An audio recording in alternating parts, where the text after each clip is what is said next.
I'm Diego Sanchez, COO of HW Media, and this is 10-Minute Talks, where I have a quick, informative conversation with leaders at organizations that are growing during this difficult housing market. My guest today is Scot Rose, Chief Innovation Officer at Class Valuation. Scot, welcome to 10-Minute Talks. Thanks, Diego. Happy to be here. Real pleasure having you on. Before we dive in, could you give a 60-second intro of yourself and Class Valuation? You bet. As you mentioned, I'm the Chief Innovation Officer here at Class Valuation, really focused on everything product and solution development, appraisal modernization initiatives, and really making sure that at Class Valuation, we're continuing to drive into the future and leveraging all tools and technology as possible. Class Valuation is one of the largest AMCs in the country, and we think of ourselves as a tech-based service offering.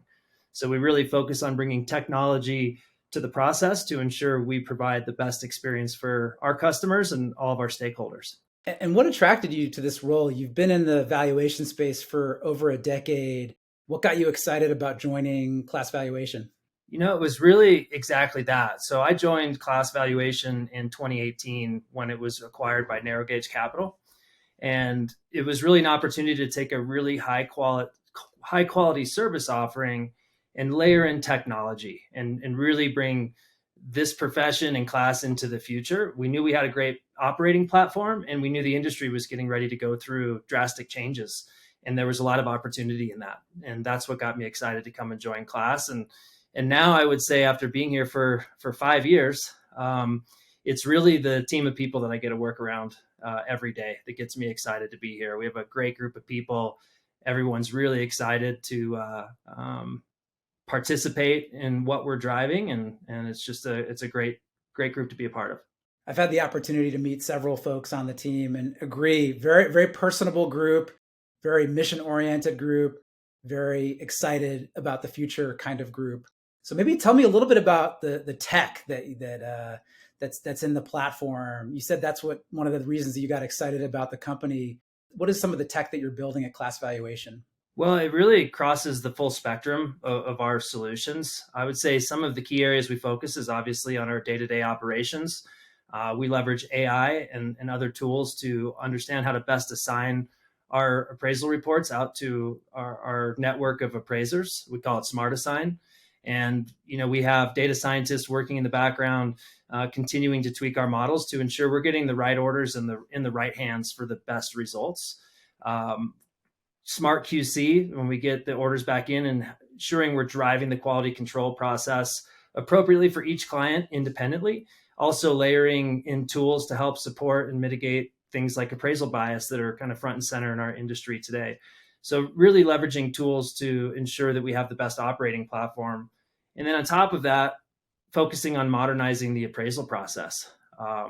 And that's something we've been extensively involved in for the last 3.5 to 4 years, where we've brought 3D scan technology into the ability to collect property data to support these new programs, including waiver plus data type programs. We'll probably talk about here a little bit further in the program.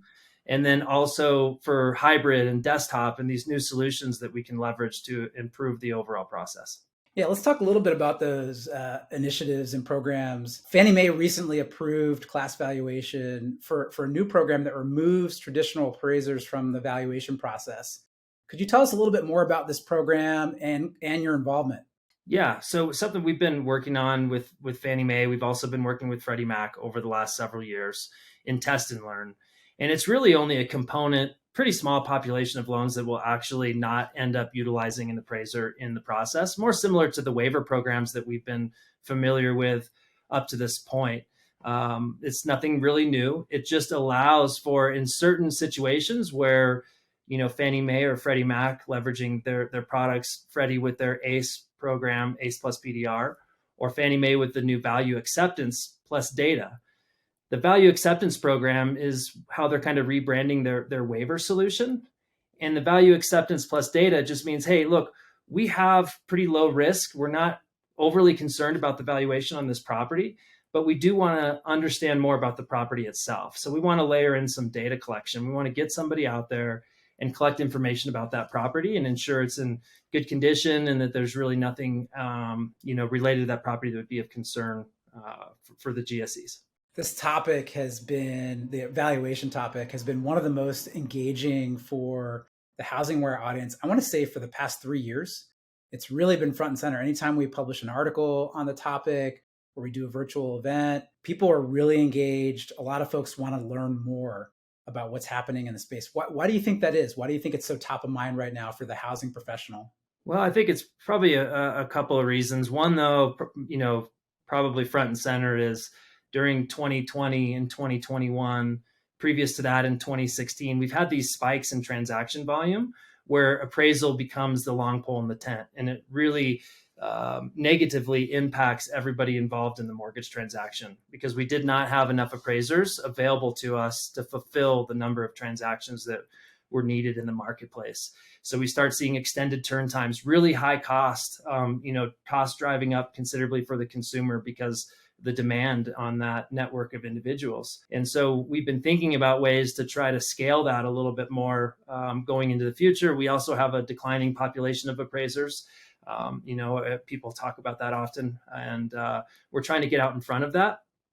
And I would say second is there hasn't been a lot of innovation in the appraisal space for quite some time. And we know now that there are technologies out there that really improve the process. We've done tens of thousands of these now in test and learn. And I would say more importantly, leveraging this technology in the appraisal process with an appraiser is where we're seeing some of the most benefit from the test and learns that we've worked on to this point. I mean, decreasing underwriter revision rates, decreasing consumer revision requests for reconsideration, and really just improving the overall process for everybody involved. The company Class Valuation has been very active with M&A over the past couple of years, handful of transactions, I think 7 or 8 in the last year or two. Why are you so active as a company in acquiring other companies?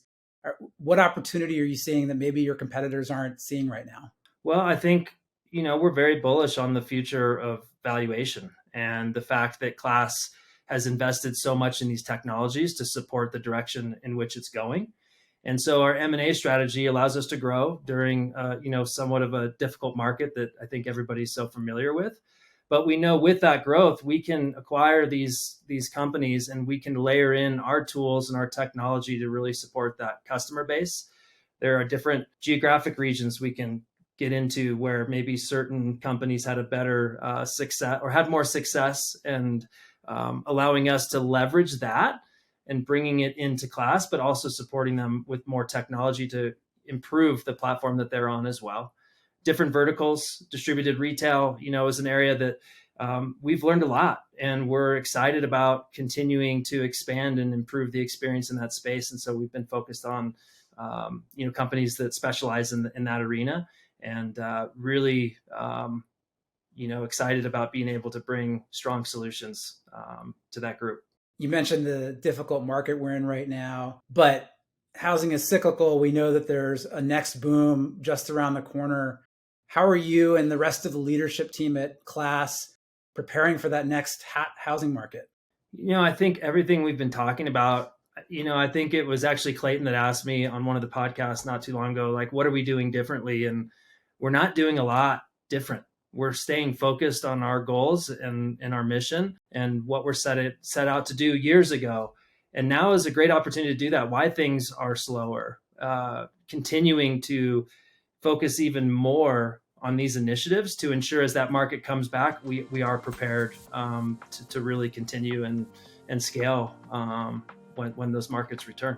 Scott, thank you so much for joining me today. It's been a real pleasure chatting with you. You too, Diego. Thank you.